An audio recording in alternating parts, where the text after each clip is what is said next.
Welcome to Conversations in Mind. This is a space for conscious inquiry, where metaphysics, new thought, and the science of mind meet real life. In a world calling for deeper awareness, we explore the nature of consciousness, the power of thought, and the presence of spirit moving through everyday experience.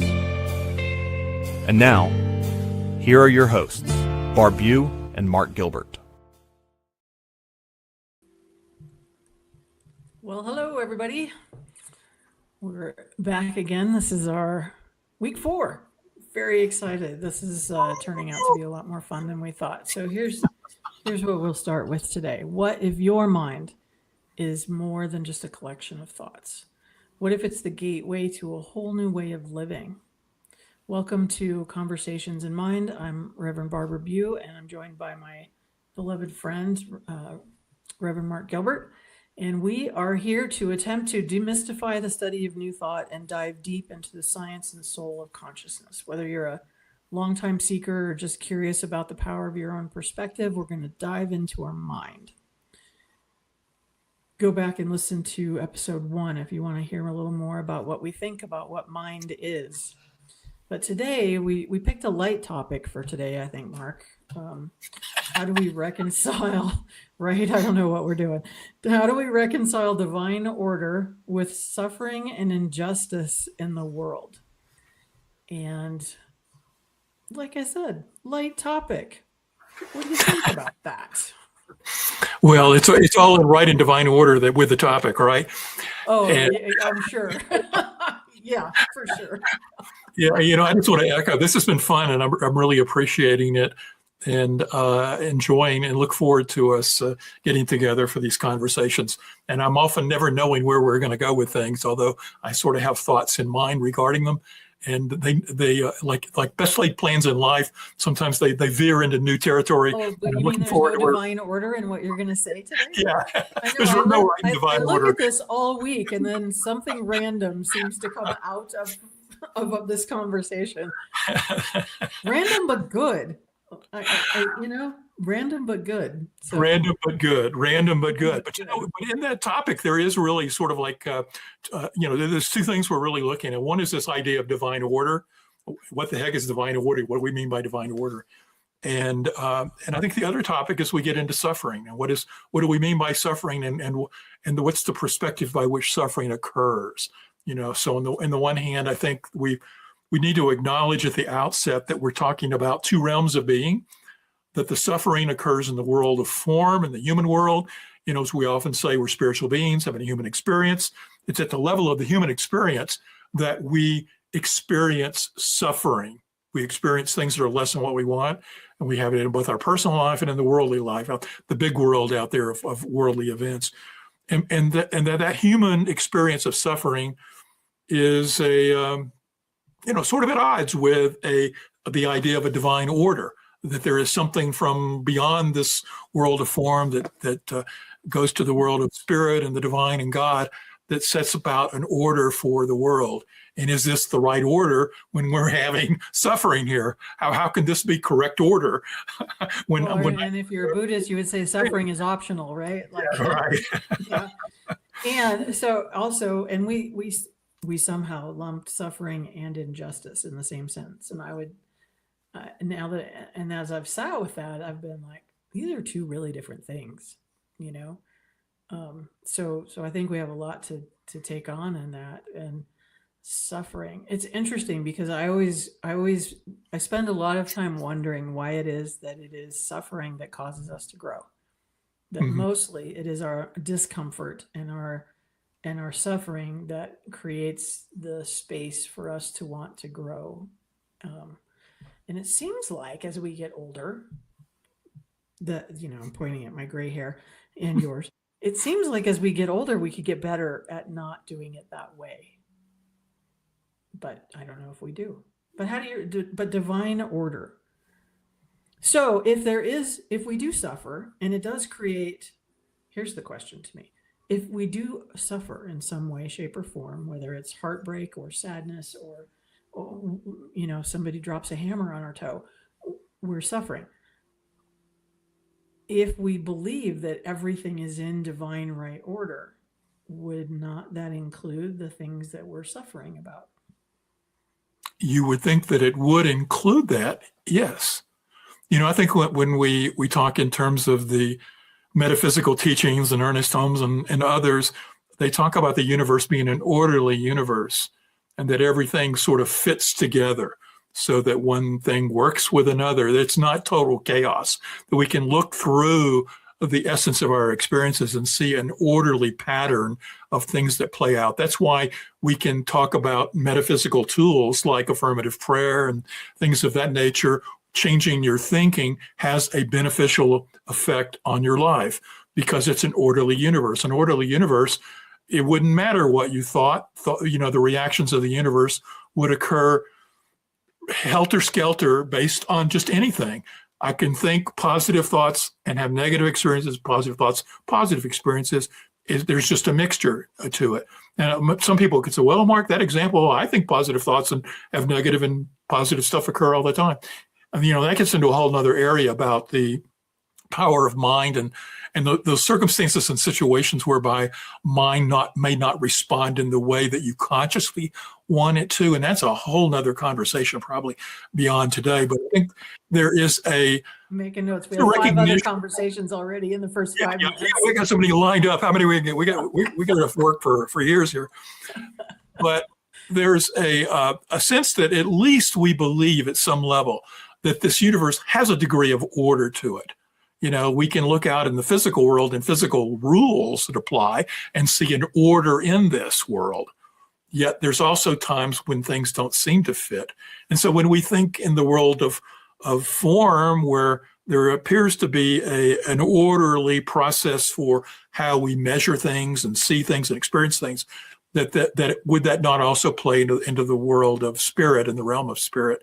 And metaphysical teachings and metaphysicians have all have come back with the recognition that this is an orderly universe and that we can count on it to behave in certain patterns in certain ways.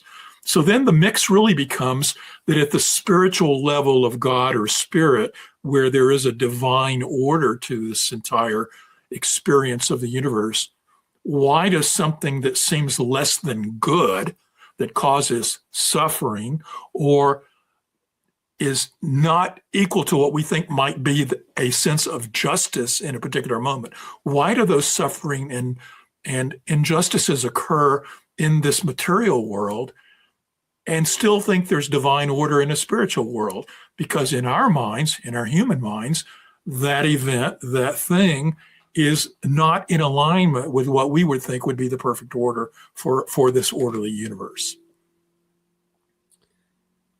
Yes. And? Yes, and of course. So first of all, I want to go back to something you said. You were talking about a divine order and pattern. And I think that sometimes that we miss the part about pattern. There is a pattern. There's mathematical pattern. There are repeating patterns in the design of the universe and everything, from our cells to tree leaves to all the things, right? There's another show, right? I know. But the patterns in our lives also repeat until we heal them. Mm-hmm. So everybody I've ever done any kind of counseling work with has a thing, right? That is the thing of their life that is theirs to heal. Call it abandonment, call it fear, some sort of fear. Most of it's all fear, but let's start with abandonment. That's a simple one. And I think that what I've noticed is that we repeat the patterns that create situations for us to heal that fear. And that's the pattern. That is where the suffering comes in. And I would say that in those kinds of things, that sort of suffering is something we bring upon ourselves in a weird way because we want to heal, right? So if we're wanting to heal and we're wanting to heal, then we continue on, and we continue on that spiral of healing until we really get to the depth of it and figure it out, and it's no longer a thing.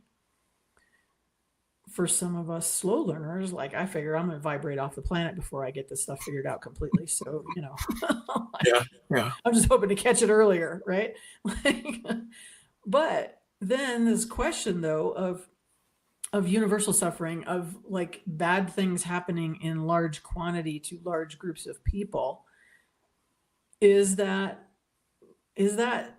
divine order, or is that just that we have free will and sometimes we're not very nice people? Yeah, and anytime there's an either or, the answer is probably always an and. But I do think that one of the things we have to acknowledge, and this is sort of a setup to answering your question, is that we see things from a certain perspective. And most of the time, we are locked into the human realm and seeing things from a human perspective.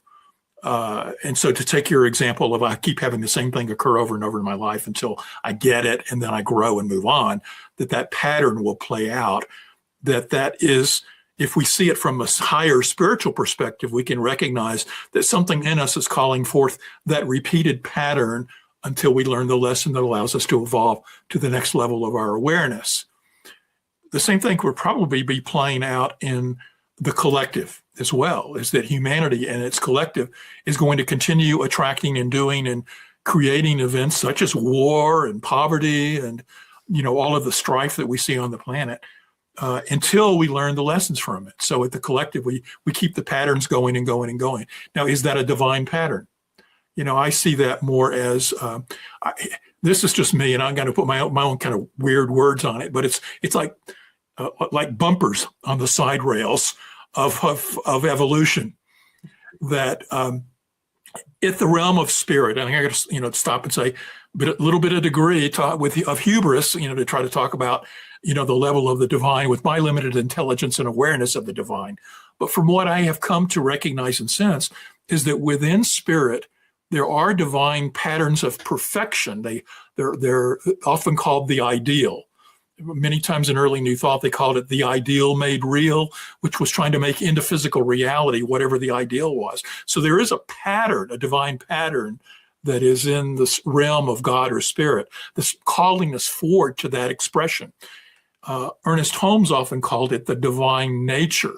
So he didn't believe in a divine will calling us to a certain activity, but there was a divine nature in God, and the divine nature of God or spirit was love, peace, joy, all things grand and glorious.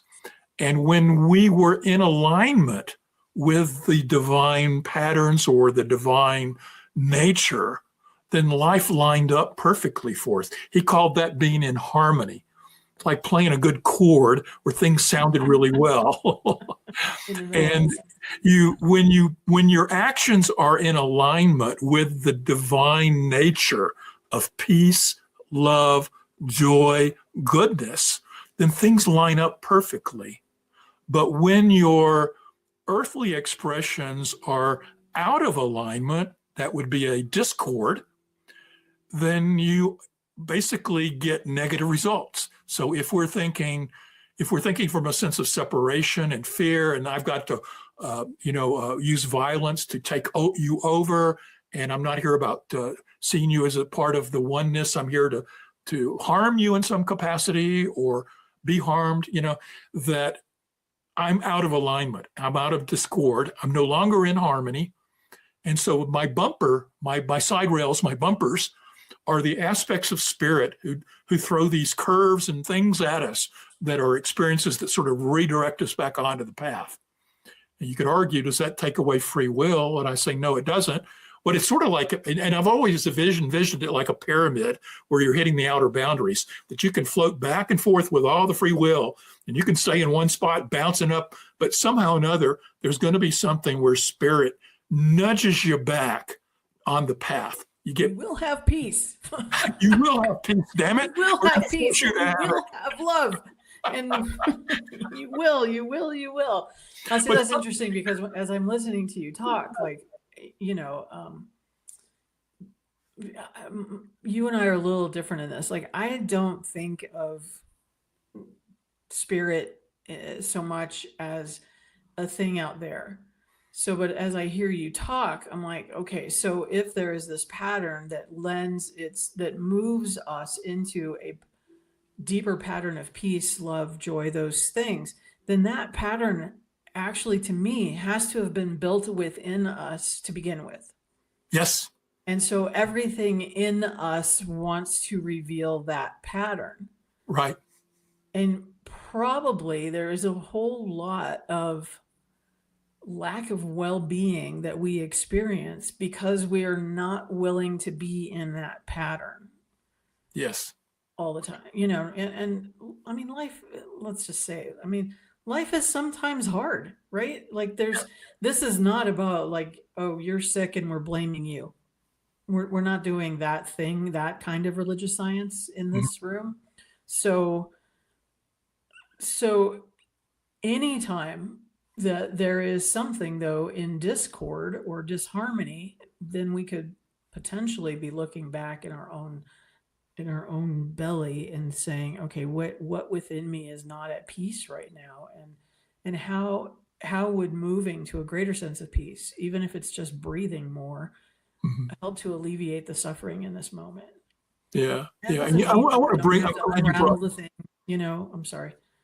no, It doesn't mean that we don't have to unravel the things and that we don't need to see the therapist or go to the doctor or do the things that are required to be well, because sometimes that requires help. Go see your practitioner and get a prayer, whatever it is you need to do. But it seems to me like, yes, there's a pattern in the universe of these things, we think, but maybe that pattern actually lives in us, not so much as, and we're being called to it. yeah. Yeah. It's a languaging thing, and I'm glad you called me on it because No, some, I think you and I think about God a little differently. So that's part of the joy of this, is that sometimes we're a little bit different in that. well, I do believe that everything is one and that there is only God and there's only spirit, there is only mind, and that it is inside everything. And we live and move and have our being, as we often say, within the divine. And so, yes, everything that is God, we're like a giant hologram in some regard, where everywhere there's God, and the fullness of God is in every essence and every spot in the, of the universe and beyond. And so, yes, there is this divine pattern. And I often use, because I have found it helpful when people who are looking at life from the perspective of the physical realm, the physical life, to use this look upward to spirit kind of thing. But I don't mean to imply in that it's not inside us. So it is inside us. And in fact, the very nature that we feel discord or we're not in harmony is because something inside of us is feeling we're not playing the same music that is in the divine pattern within the God that's in me. So when I get out of alignment, I feel that discord. Yes. And I try to bring, and that's why I think the feeling of discord in and of itself, and it shows up in various ways. Mm-hmm. Unhappiness with life, a feeling of being a victim, a feeling of just negativity and sorrow and sadness, a feeling of anger, negative emotions, things like that. We feel those when we're not in alignment. And when we can bring ourselves back into alignment with the goodness and truth of our real true being, then things line up for us in much more harmonic way. And at least it has been my experience of that. So when something happens at us, to us, things do, that's legit, right? Things happen. I learned long time ago, I had a chance to interview Jill Bolte Taylor, who wrote My Stroke of Insight. Mhm. And she talked about how anything that happens that creates a negative emotion of fear, of reaction, of anger, moves through our nervous system in like less than 60 seconds. Mm-hmm. And after that, if we're still in it, is because we've turned our brain on to loop it. Mm. And we continue to tell the story, which is sometimes necessary for a minute or two, but and we continue to be in it and ruminate on it and to relive the experience, which then keeps it alive in our system in some way. But that original thing is in and out of our nervous system in less than 60 seconds. Mm. So so I have to wonder right now, like if we were able to stop in those moments of something happening and remember that, could we more easily or with less trauma move into that seeking of the divine order, of the path of peace, of the path of love again, of the path of joy again? And I'm going to say that, like, this all sounds so lovely until the real life things happen, Yeah. right? Having recently been through some intense real life things, like, this is all lovely and these things hurt, and Right. sometimes we got to work through that in some way. So how do we reckon? So suffering brings about growth, which then probably brings about more suffering in some way, shape, or form, because we are still trying to reveal greater and greater depths of Right. these things, right? And no one has it figured out. At least no one that stays on the planet, I don't think. Well, we can look at many of the traditional religious faiths. All often point to the same struggle.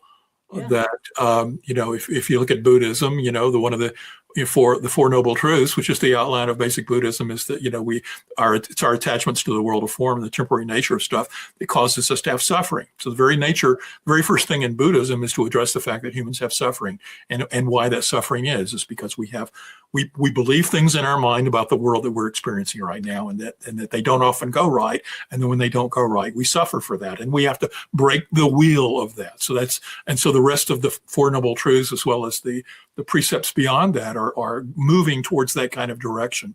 Science of mind goes back to the same thing, and most New Thought is all looking at, we've developed patterns through the experiences of our life. When you were talking about, the things coming in and looping immediately, I'm thinking, yes, we have not only the new ones, but what about all those old ones, from our youth that are still out there playing around, even the ones that we think that we brought into awareness and healed, much later in life. I know if you're like me, as we grow and we it's like peeling an onion. Yeah, we got that one, but then we discover another one from our youth and something else. And I don't think the same thing over again in a different level and in a different way. And I would say Christianity does this too. That most of the stories in the Old Testament and probably in the New Testament speak to suffering as a separation from God. Right. Which I would translate as a New Thought person into separation from divine pattern and order. Right. And we call healness in New Thought. Healness is equated to wholeness. Wholeness in what? Wholeness with God, wholeness in the divine. A minute ago, when we were talking about what is God and God is in us, etc., there's no separation from us and God. The moment we try to put a barrier between us and God, that keeps us from having wholeness. And so anytime that we want to move to a state of total healing, we're moving to a state of total perfection or total wholeness in our mind, where there's no barrier between us and God. And that also means, and every other sentient being and thing existent in this universe. Yes. And that's where we get to stop being judgmental and stop holding ourselves as separate from other beings as well. Yeah. And that's probably when we're not here anymore. Like, sometimes, you read about near death, or you hear about, or you're a minister, you've probably been with past. There's the times that's happened in my life. Like, there's a moment where you can almost see this transcendent thing of, oh, that's what all this means. This is connection. This is connection. And all that other stuff goes away. Yeah. I've never read a near-death story. Anybody who's been through that experience of dying and being brought back, where they come back more judgmental or more holier than thou. Mostly people come back really like stunned and humbled and feeling a connection with all of life. Yeah. And what gives me a lot of hope is the very nature that there seems to be a tendency among the spiritual but not religious people these days, and even within the religious ranks of many of religions, is a move towards experiential feeling of the oneness. that there is a sense of awakening, a sense of enlightenment. There's many teachers out there on YouTube and various sources now who and people who are attracted to the idea of recognizing and waking up from the sleep that we're in when we're mesmerized by a world of form that divides everything into separation. And we buy into that experience. And so many people see that veil has kept us from the truth, and they're moving to find ways and patterns and teachers and ways in which they can transcend the veil and move to a sense of unity in their awareness, and then come back and live from that. And many of the people, at least the ones, because I'm curious about this, and I've explored a number of different teachers of enlightenment who. Now we can go down another pattern and say, yes, there's also some who express enlightenment and then act in a manner that's less than enlightened. So there's that dichotomy between actions and teachings. But most of them that I experience, if they truly have that sense of oneness, they come back with a sense of care and concern for everyone and wanting to uplift everyone. And there's no more of the ego-driven need for fame, money, control, etc. So all of the egoic drives tend to be reduced, if not totally eliminated, by people. So I don't think you necessarily have to have a near-death experience to get to that space. I think you can also move through other spiritual experiences of oneness and meditative techniques and things of that nature that can bring you to that same state. And I think there is a growing number of people who are accessing those teachings because of technology like we're using right now, who can access the internet and the teachings that are available worldwide. Now, it does call for a degree of discernment where you have to learn which ones work and which ones don't work, which ones are valid and which ones are not. And that's again a whole nother question. But I think there is a growing tendency to bring people to that state of oneness and awareness and a desire to move to that state these days. I think that deep meditators often have this, not often, but enough, have this experience, have some sort of experience of this. And there are some, well, we shouldn't probably get into substances, but because I keep hearing a lot of people telling me I should try these things, Sure. for that. And I don't have any judgment about that at all, but I find it curious that there's something that we have to unblock to be able to see our connection. Yes. Like why, how is it that we become so blocked about that over much of our life? And then finally we're like, oh, wait a minute. It really doesn't have to be this way, like life doesn't have to be that hard. I mean, there's enough that's going to be hard, but it doesn't have to be as hard. Right. Right. I think there's ways to get to there. And part of that is consistent practice, which nobody ever wants to talk about practicing, right? I don't want to talk about practicing. Like diet and exercise. Because that's like work, right? Yeah. And we think of this as like, this is my work checklist, is that I have to meditate today, which is an interesting way to look at it. But hey, Barbara, this seems like a good point. Maybe we should need to do that commercial thing. Huh? Yeah, there we go. I was just looking at One the time. mind. I lost my train of thought because I looked at the clock. Well, we do call everybody who's enjoying this conversation as much as we apparently are enjoying it, that you want to support the New Thought Media Network. And so let's watch this commercial and be sure to like and subscribe and all those good things. We hope you're enjoying Conversations in Mind.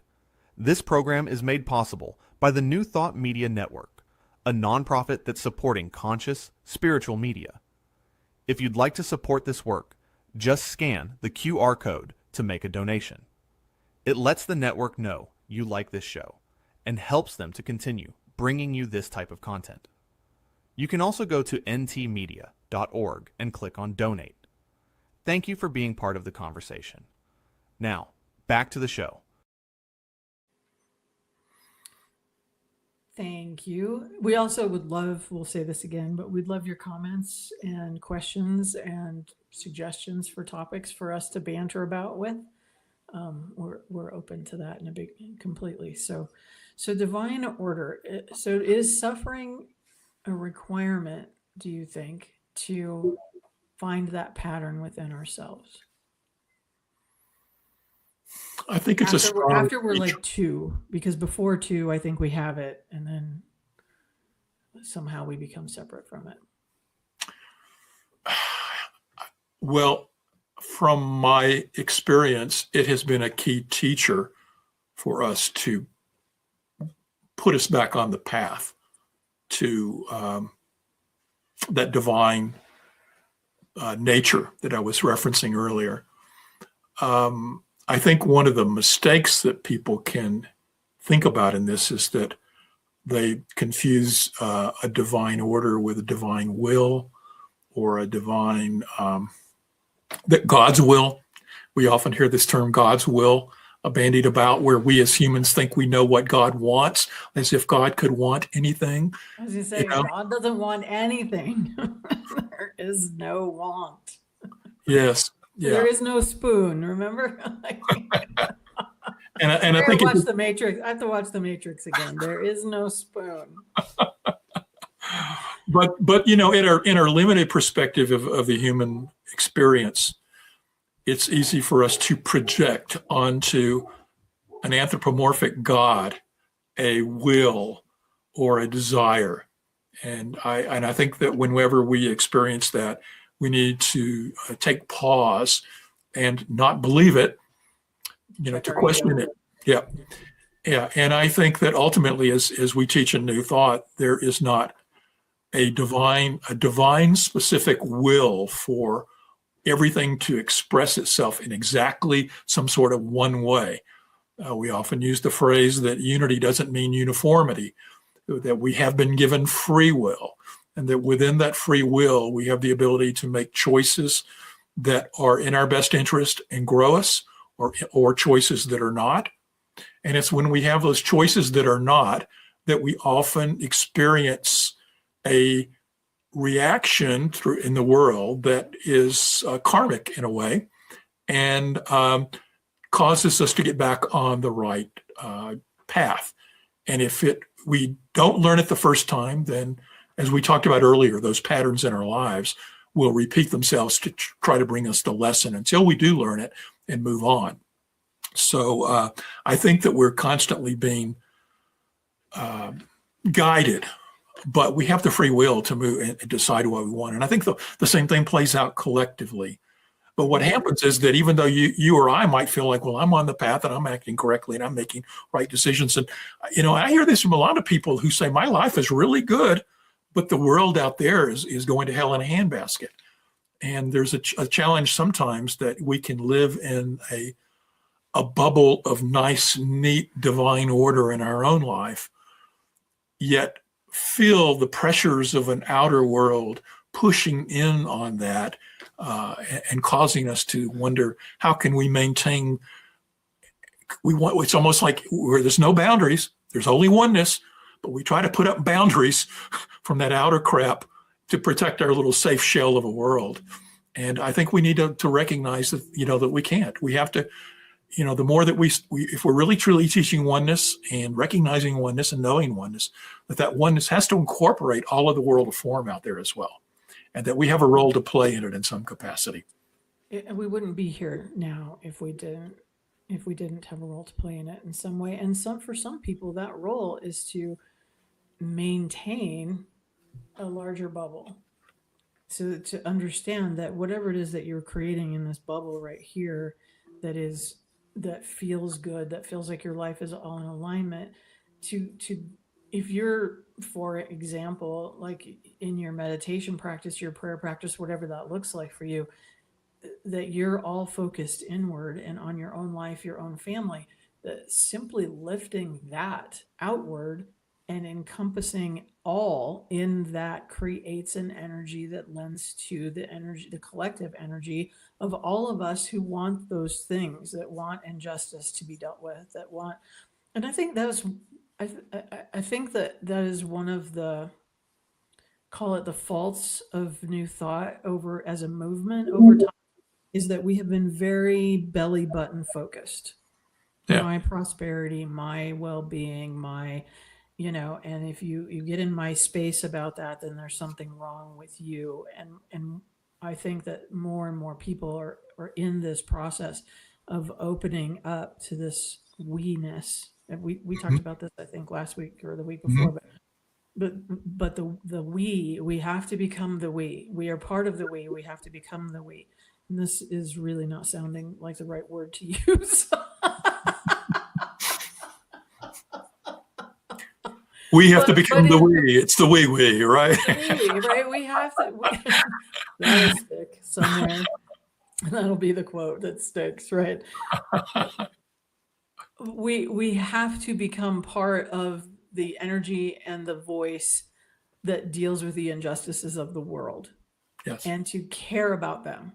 Yes. In the same way that we care about the injustices that happen to our kid. Yeah. Like our kid, all the kids, right? It has to become, at some point, it has to become all the kids. Yeah. I don't know how to bring that about. I wish I did. But one key thing I think you said there is that and I think it gets to the point that sometimes when we teach this, we say, okay, it's all about me and my own learning and my own spiritual growth. And, and maybe I'll acknowledge there's some other, and I think there has been sort of that, but I think one of the other things that we can get into, and I know that I'm as guilty of this as others, let's just jump to oneness, and you just can't do that. Yeah. Yes. Yeah. And that's unrealistic. That's unreal. That must be there.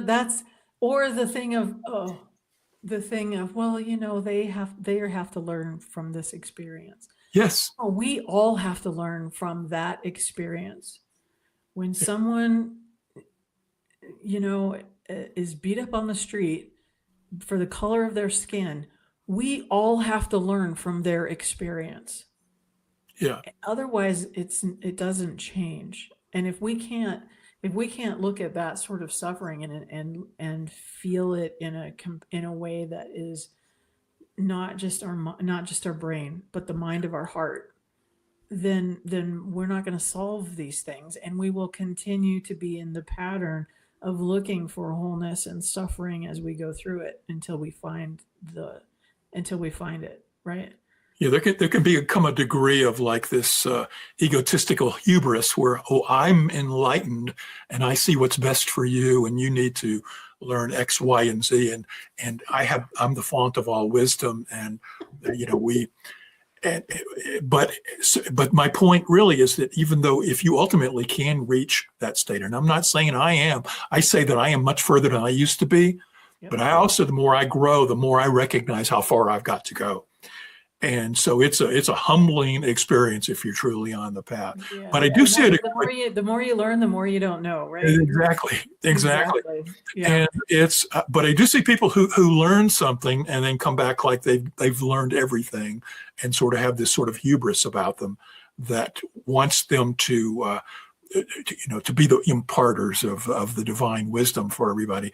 And you can often look through it and see the egotistical nature that they really haven't learned as much, or they wouldn't be putting it out there the way they are. But the key point I was trying to make a moment ago is, even as we're growing, to grow to that state of true total acceptance and living 100% in the state of oneness, to me, it's like something that you are constantly working towards and never actually attaining. It's steps. It's baby steps. Sometimes there's leaps and little big jumps. It's 2 steps forward and 1 step back. Or 2 forward and 4 back, and 4 back, exactly. Yeah. And so to hear a conversation that says, well, we just need to learn oneness and love and be in the divine pattern and blah blah blah. And I already know that, so I don't need to worry about those things that are happening to those other people, because they clearly just still need to learn this. Exactly. And we call BS on that. I'm gonna make myself throw up right now. Yeah, and to acknowledge that this path is arduous and difficult, but fun. And there are aspects to it where it's hard and it's painful and there's suffering, like we've talked about. But there's also those joyous moments where we taste, a divine order in the universe, where we feel in that sense of harmony for a moment, and it could be for a day or two or whatever, and things line up just perfectly before then maybe we're not experiencing it anymore for a little while, and it waxes and wanes. We're in it, we're not, but it's a continuous process forward, and we need to keep plugging towards it. Because what's the alternative? What's the alternative? The alternative is to give up and say, there is no meaning to life. There is no direction to life. Life is crappy. I'm not going to even pursue anything. Which is a path of suffering. Yes. Which will eventually lead you back to seeking something else. Right. Because no one can live in that for a long period of time, generally speaking. At least I hope. I hope for everyone that there's that call, that pull to greater life and greater expression of life, and those glimpses of those moments that you're talking about. They're so profound. I've only had I don't even know that I could call them out, right? But I know them by how they feel, and it's so rare and so profound that it keeps you, I wouldn't say wanting or longing, but seeking. Mm-hmm.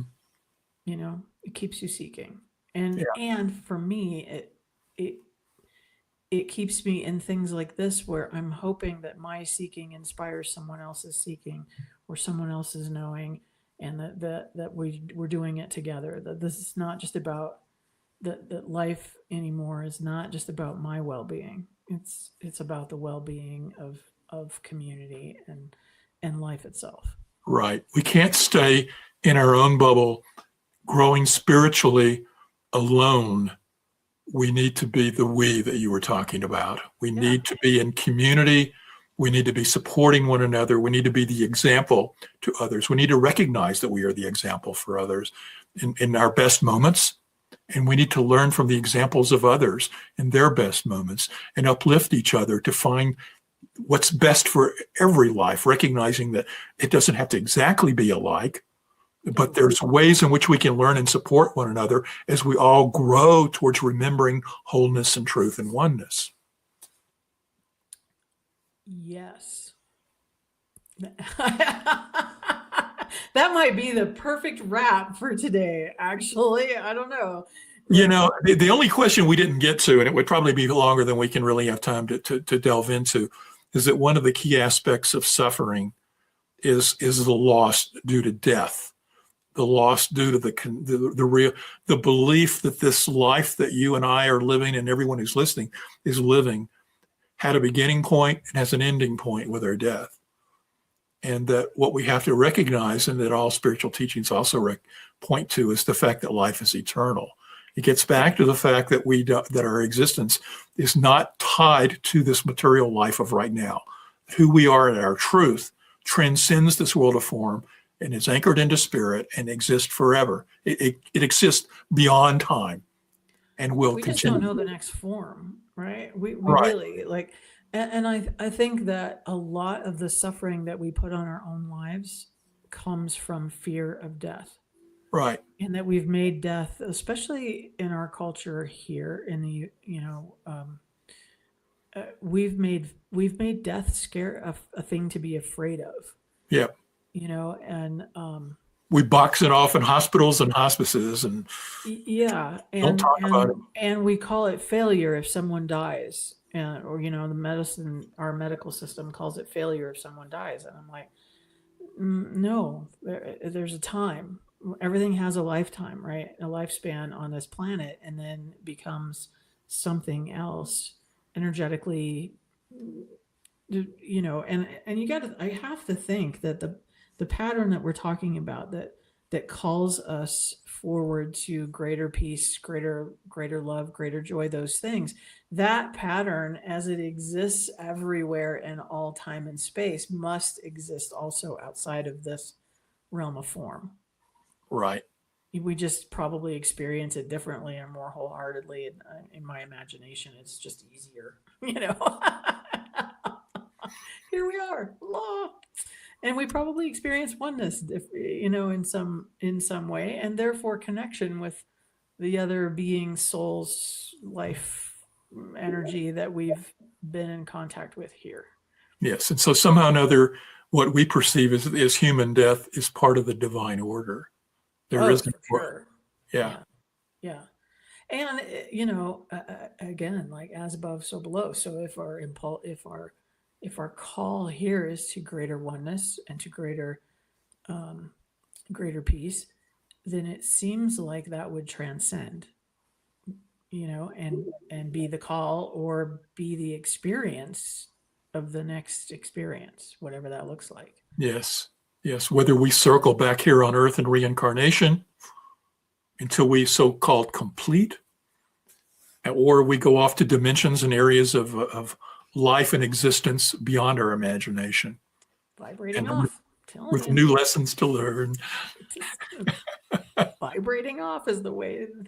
Why don't we vibrate off on this time? This has been a lot of fun. I've enjoyed the conversation. It's been a good conversation. Thank you very much. I feel like we left the idea of injustice a little bit to the side, and maybe we can pick up a little more of that next week, in terms of larger injustice, systems of injustice. I don't know if we want to go down that path or not, but if you're listening to this and you want us to go down that path, make a note of it and we'll tackle it.